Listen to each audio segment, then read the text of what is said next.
নমস্কার, আপনারা দেখছেন কবির সৌরভের ইউটিউব চ্যানেল। আপনারা প্রত্যেকেই জানেন তৃণমূল কংগ্রেসের লোগো, তার ফান্ড, তার পাশাপাশি পার্টি অফিসের দখল নিয়েও এবার লড়াই চলছে। আমাদের ছোটবেলায় মনে পড়ে যে খেলার সময় যার ব্যাট বা যার বল সে যদি আউট হয়ে যেত খেলার সময়, তাহলে সে নিয়ে চলে যেত, বলতো এটা আমার, অতএব আমি যদি চাই তাহলে খেলা হবে, না হলে হবে না। আজকে কি স্যার আপনার সেরকম কিছুটা মনে পড়ছে ছোটবেলার কথা? ঋতব্রত বন্দ্যোপাধ্যায়রা যখন তৃণমূল কংগ্রেসের ভবন দখল করতে চলেছেন, কোট আনকোট। দেখুন, এইসব খেলা না কিছুদিন চলবে।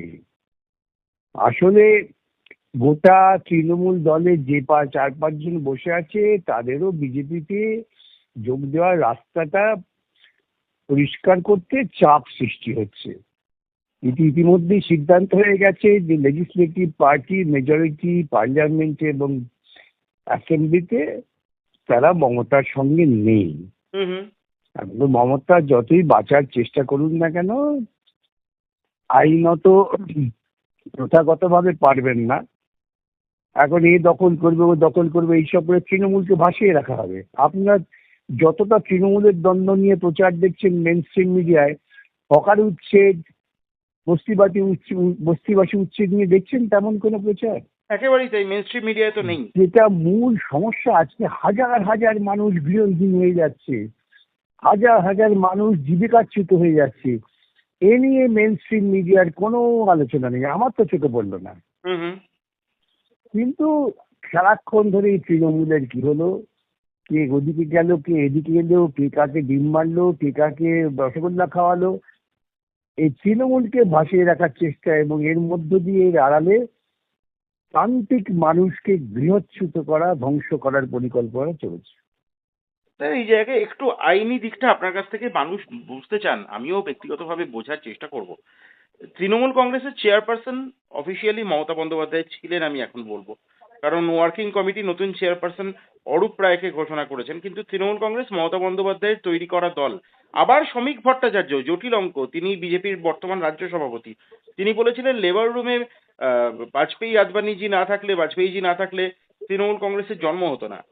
আজকে তৃণমূল কংগ্রেস ঋতব্রত বন্দ্যোপাধ্যায়দের হাতে। কিভাবে দেখছেন স্যার গোটা বিষয়টা?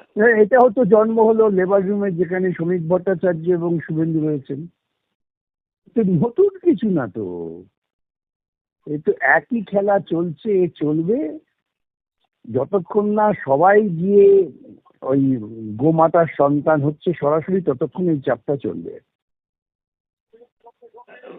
অফিসিয়ালি এই মুহূর্তে স্যার পরিষদীয় দল, লেজিসলেটিভ পার্টি বা পার্লামেন্টারি পার্টি যদি বা মমতা বন্দ্যোপাধ্যায়ের সঙ্গে নেই, কিন্তু পলিটিক্যাল যে পার্টি সেটা তো মমতা বন্দ্যোপাধ্যায় তৈরি করা। একটু আইনি দিকটা বোঝার চেষ্টা করছি। পলিটিক্যাল পার্টির অস্তিত্ব নির্ভর করছে তাদের লেজিসলেটিভ রিপ্রেজেন্টেশনে। আচ্ছা, ভুলে যাবেন না, গত 15 বছর ধরে প্রায় তৃণমূল বিজেপি সকলে ঐক্য কণ্ঠে সুর তুলতেন সপ্তমে যে সিপিএম নেই, সিপিএম নেই, সিপিএম নেই, সিপিএম পার্টি অন্যরকম, সেটা বোঝেনি ওরা। এখন এইসব দল তো সম্পূর্ণই বিধানসভা বা লোকসভায় তাদের প্রতিনিধিত্বের উপর নির্ভর করে। সেক্ষেত্রে সংখ্যাগরিষ্ঠ যেদিকে বিধানসভা লোকসভায়, পার্টি সেদিকেই যাবে, অন্য কিছু হওয়ার সম্ভাবনা নেই। সেক্ষেত্রে মমতা বন্দ্যোপাধ্যায়ের রাজনৈতিক ভবিষ্যৎ কি স্যার? কিছুই না, উনি হয়তো বিজেপির মার্গদর্শক হয়ে যাবেন, যেমন আদমানি হয়েছেন। স্যার, আপনি কিছুটা সার্কাস্টিক্যালি বলছেন, কিন্তু স্যার আপনি দীর্ঘদিনের আপনার রাজনৈতিক জীবন এবং মমতা বন্দ্যোপাধ্যায়ের সঙ্গে আপনার চিরকালীন রাজনৈতিক বৈরিতা। কিন্তু স্যার আপনি কি কোনোভাবে আশা করেছিলেন যে রাজনৈতিকভাবে মমতা বন্দ্যোপাধ্যায়ের এই পরিণতি অপেক্ষা করে আছে? না, আমি তো একথা বলেছিলাম যে প্রচার মাধ্যম এবং প্রশাসন যদি সরে যায় তাহলে মমতা বন্দ্যোপাধ্যায়ের দলের কোনো অস্তিত্ব থাকবে না। আজকে সেটাই প্রমাণ হচ্ছে। স্যার, আরেকটা প্রশ্ন করব। মুখ্যমন্ত্রী শুভেন্দু অধিকারী তিনি বিধায়কদের ওরিয়েন্টেশন ক্যাম্প করছেন এবং সেখানে ক্যাম্প হয়েছে আর কি, সেখানে তিনি আপনাদের বিরুদ্ধে অভিযোগ করেছেন যে 34 বছরে সবটাই হতো পার্টি অফিস থেকে, বিধানসভার কোনো গুরুত্ব ছিল না, সে অর্থে অস্তিত্ব ছিল না, এবং 15 বছরের কথা, তৃণমূল আমলের কথা আলাদা করে উল্লেখ করার প্রয়োজন নেই বলছেন। স্যার, আপনাদের বিরুদ্ধে ভয়ঙ্কর অভিযোগ, কি বলবেন? দেখুন, বিজেপি বা তৃণমূল তারা কখনোই সত্য কথা বলেন না, এবং তারা যেদিনকে আমাদের বিরুদ্ধে অভিযোগ ছেড়ে দেবেন সেদিন তাদের অস্তিত্ব থাকবে না। তাদের অস্তিত্বটা টিকে আছে বামপন্থী যুক্তিবাদী আন্দোলনের যারা শরীর তাদের বিরুদ্ধে গাল বন্ধ করে লড়াই করার মধ্যে দিয়ে। হুম হুম। কি অস্তিত্ব আছে বিজেপি বা তৃণমূলের? অন্ধ কমিউনিস্ট বিরোধিতা ছাড়া কিচ্ছু নেই। সুতরাং শুভেন্দুবাবুকে একথা বলতেই হবে, তা না হলে ওর নিজের অস্তিত্বই থাকবে না। আপনাদের বিরুদ্ধে ওঠা এই অভিযোগকে আপনি নস্যাৎ করছেন?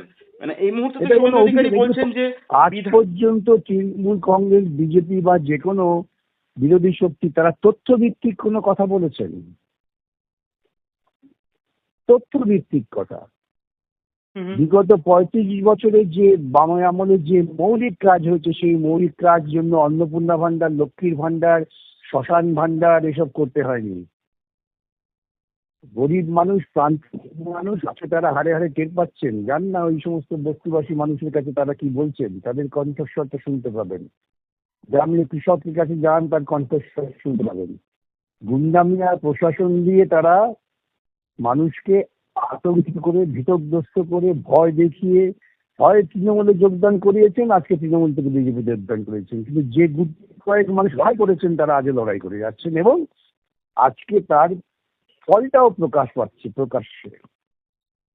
স্যার, একটা প্রশ্ন খুব মনে ঘুরপাক খাচ্ছে যে কুণাল ঘোষের সম্পর্কে দীর্ঘদিন ধরে অনেকের অনেক অভিযোগ, রাজনৈতিক অভিযোগ থাকতেই পারে, কিন্তু কুণাল ঘোষ তার স্ট্যান্ড পয়েন্টে অন্তত এখনো প্রকাশ্যে ঠিক আছেন। তিনি বলছেন যে তিনি ঋতব্রত বন্দ্যোপাধ্যায়দের যে তৃণমূল তাকে ঈষৎ কটাক্ষ করে বললেন তারা মাঠে ঘাটে কাজ করছেন না, তারা বিজেপির এজেন্ট হয়ে কাজ করছেন। এক্ষেত্রে আপনার সঙ্গে কুণাল ঘোষের বক্তব্য ঈষৎ মিলে যাচ্ছে। আপনি কি কুণাল ঘোষের রাজনৈতিক অবস্থানের সঙ্গে সহমত? কুণাল ঘোষ তো বিজেপির এজেন্ট। কুণাল ঘোষের গুরু হচ্ছেন মমতা। মমতা তো বিজেপির প্রত্যক্ষ এজেন্ট। আমি তো একথা ধারাবাহিকভাবে বলে আসছি। হুম হুম। আজকে বিজেপির ক্ষমতায় আসার পেছনে মমতা, কুণাল ঘোষ এবং গোটা তৃণমূল দলের প্রত্যক্ষ অবদান আছে। হুম হুম। আজকে যে বিরোধটা দেখছেন সেই বিরোধটা হচ্ছে ওদের যে টাকা, বেআইনি টাকা হয়েছে সেই টাকার ভাগ বাটোয়ারা নিয়ে। ওরা যদি নিজেরা বসে মিটিয়ে নেয় না, দেখবেন কোনো বিরোধ নেই। স্যার, আমার একেবারে শেষ প্রশ্ন, একটু দূরপাল্লার চিন্তা যদি করি, কোনো শাসক দলই তো কখনোই চাইবে না যে শাসক বিরোধী ভোট একটা জায়গায় কনসেন্ট্রেটেড হোক, যেখানে বিজেপির 50% ভোটও নেই, 45% ভোট রয়েছে। অনেক বিতর্ক অনেক কিছুর পরেও 45% ভোট রয়েছে, অর্থাৎ 55% মানুষের ভোট বিজেপির বিরুদ্ধে। সেই জায়গায় দাঁড়িয়ে যদি বামপন্থীদের প্রতি আহ, অধিক মানুষের সমর্থন বাড়ে যাতে না বাড়ে, সেই জন্যই কি তৃণমূল কংগ্রেসকে পিছন থেকে এইভাবে সাপোর্ট করা, নেপথ্যে থেকে এইভাবে সমর্থন জুগিয়ে যাওয়ার চেষ্টা চলছে বলে মনে করছেন? ঠিকই তো, আমি তো এই কথা আপনাকে পূর্বে বলেছিলাম যে কিছুদিন আরো মমতা ওরা বাঁচিয়ে রাখবে। তাহলে মমতাকে বাঁচিয়ে রাখতে হয় ওদের বিরোধী পরিসরে একটা বিভাজন করবার জন্য। এবং আপনি খুব বিস্মিত হবেন না যদি দেখেন ইনভেস্টিগেটিভ জার্নালিজম করেন, হুম হুম। গোপনে গোপনে রাতের অন্ধকারে কোথায়কার ঐক্য হচ্ছে। দেখেননি সর্বভারতীয় ক্ষেত্রে আরএসএস এর প্রধান তিনি গিয়ে পাকিস্তানের আইসিসির সঙ্গে বৈঠক করছেন। হুম হুম। এগুলো বুঝতে হবে তো। রাজনাথ সিং বলছেন তালিবান হ্যাঁ হামারা দোস্ত, ও বি কি সনাতনী মায়েরি সনাতনী। সমস্ত মৌলবাদীরা তারা এক জায়গায় ঐক্যবদ্ধ এবং তাদের মনের কথাটা বলে দিয়েছেন ট্রাম্প যে কমিউনিজম আমার সবচেয়ে বড় শত্রু, যেটা আরএসএস এর ঘোষিত কর্মসূচি, মমতার ঘোষিত কর্মসূচি একই। স্যার, আরেকটা প্রশ্ন অবশ্যই আপনাকে করতে আপনার কাছে আমার মনে হয় এই প্রশ্নের উত্তরে আপনি আপনার স্ট্রঞ্চ বিরোধী বিজেপি বিরোধী মনোভাব থেকে একটু সরে আসবেন। অন্তত শুভেন্দু অধিকারী যেভাবে সোচ্চারে বলছেন যে পুলিশের পাশে দাঁড়ানো আমার কাজ, মানুষের পাশে দাঁড়ানো আমার কাজ, জিরো টলারেন্স দুর্নীতির প্রতি বা এই ধরনের গুন্ডামির প্রতি, আপনি এই গুন্ডা দমন আইনকে কিভাবে দেখছেন? নিশ্চয়ই অত্যন্ত আচ্ছা, সদর্থক গুন্ডামির ভাবে প্রতি দেখছেন। আপনি আমি একটা কথা আপনি দেখেছেন, আজকে আমি দেখলাম সোশ্যাল মিডিয়াতে হুম পোস্তা ব্যবসায়ী সমিতির যিনি সম্পাদক বোধহয়, যে বৃদ্ধ মানুষ, হুম। হুম তাকে বিজেপির এক ওই কারিয়াকর্তা, ওরা তো বাংলা বলে না, ওরা হিন্দি বলে, হুম। হুম আমি দেখলাম আজকে টিভিতে অ্যানাউন্স হচ্ছে, আমি অত্যন্ত দুঃখিত হলাম। দক্ষিণ বলছে না, দক্ষিণ। হুম। হুম। এই যে উত্তর ভারতীয় গোবলীয় কালচার সেটাকে প্রতিষ্ঠিত করার আপ্রাণ চেষ্টা এ হচ্ছে। তো তাই আপনাদের বিরুদ্ধে শুভেন্দুবাবু কি অভিযোগ যে আপনারা বাংলাকে দেশ থেকে বিচ্ছিন্ন করে রাখতে চেয়েছেন। বিজেপি ডবল ইঞ্জিনের সরকার এসে গোটা বাংলাকে দেশের সঙ্গে একীভূত করেছে। ওরা যে দেশ বলতে কি বোঝেন সেটা আমাদের বোঝা দরকার। আমি তো বারবার বলি দেশ বলতে ওরা কি বোঝেন। ওদের কাছে গোমাতা হচ্ছে ওদের দেশ, আমাদের কাছে অত্যন্ত বিরোধী। আমরা বলছি বিজ্ঞান ভিত্তিক চিন্তা হচ্ছে আমাদের দেশের মানুষের, সেটাই। যাই হোক, এই নিয়ে অনেক বিতর্ক হচ্ছে, রাম মন্দিরে চুরি টুরি ইত্যাদি হচ্ছে। আমি বলছি শুভেন্দুবাবু যা বলছেন, যেটা আপনি জিরো টলারেন্স, শুভেন্দুবাবু তাৎক্ষণিকভাবে ওই মহিলা যিনি ওদের কারিয়াকর্তা, একজন 73 বছরের বৃদ্ধকে গিয়ে সপাটে থাপ্পড় মারছেন, কি ব্যবস্থা নিয়েছেন? এইটা একটা হচ্ছে অ্যাসিড টেস্ট। এইখান থেকেই আপনাকে বিচার করতে হবে। মানে আপনি এক্ষেত্রেও আচ্ছা, স্ট্রঞ্চ বিজেপি বিরোধিতার লাইন থেকে সরলেন না স্যার? বিজেপি বিরোধিতার লাইন থেকে সরানো তো আত্মঘাতী জায়গা। এতদিন আমি বারবার বলেছি যে মমতা হচ্ছে বিজেপির শিখণ্ডী, বিজেপির জমি তৈরি করে দিচ্ছে। আজকে বিজেপিকে জমি তৈরি করে দিয়েছে মমতা। সুতরাং যে লড়াই, অন্ততপক্ষে আমি মনে করি সেই লড়াইটা আমার ধীরে ধীরে অভিজ্ঞতার ভিত্তিতে প্রমাণিত হচ্ছে এবং এই লড়াই চলবে। তাতে কে কি আমাকে বললো, কে গালাগালি দিল, কত কুৎসা, কত কিছু বলছে, তাতে আপনি কি এই যায় মুহূর্তে আসে? আপনি এই মুহূর্তে হিন্দুত্ববাদীদের সব থেকে সফট টার্গেট। হ্যাঁ, সুতরাং এই হিন্দুত্ববাদীরা যত আমাকে টার্গেট করবে তত আমার শক্তি বাড়বে। কেন ওদের কোনো যুক্তি নেই, বোধ নেই, কোনো স্বকীয় চিন্তা নেই। স্যার, সুতরাং কথা ওরা কি প্রসঙ্গে আমাকে এটাও একটু টার্গেট জেনে করবে? রাখার চেষ্টা করি, মানুষেরও জানা দরকার। এই যে সোশ্যাল মিডিয়া খুললে, আপনি সোশ্যাল মিডিয়ায় অত্যন্ত অ্যাক্টিভ নিজেও, ইউটিউবে মেইন স্ট্রিম মিডিয়ার কমেন্ট সেকশন, ইউটিউবের কমেন্ট সেকশন, আপনার নিজের ফেসবুক পোস্ট, সর্বত্র এই যে এক নাগাড়ে বিরোধিতা চলছে, এতে কি বিকাশ রঞ্জন ভট্টাচার্য ঈষৎ একটু উদ্বিগ্ন, একটু কি তার আমি মানসিক অসুবিধা আমি হচ্ছে? আপনার মাথায় দেখি আদৌ উদ্বিগ্ন নই, বরং এটা প্রমাণ হচ্ছে ওরা আতঙ্কিত। আতঙ্কিতের কণ্ঠস্বর এইভাবে প্রকাশিত হচ্ছে।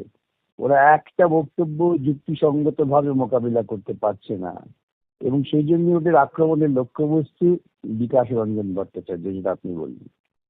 যুক্তি, বিজ্ঞান, বোধ, সেক্ষেত্রে ওরা নিজেরা নিজেদের কোনো শক্তি খুঁজে পাচ্ছেন না। ওদের একমাত্র অস্ত্র হচ্ছে খিস্তি করা, গালাগালি দেওয়া, থ্রেট করা। বাংলায় উনি কি করে বেঁচে থাকবেন? আরে বাংলাটা কি তোলেন নাকি? আপনি সেটা আপনি তো আপনি বোবা আইনি ব্যবস্থা নেবেন স্যার? কিচ্ছু নেও না, আমি উপেক্ষা করি। মূর্খের সঙ্গে তর্ক করতে নেই, এই বহুদিনের যে শিক্ষা আমার আছে, আমি সেটা মেনে চলি।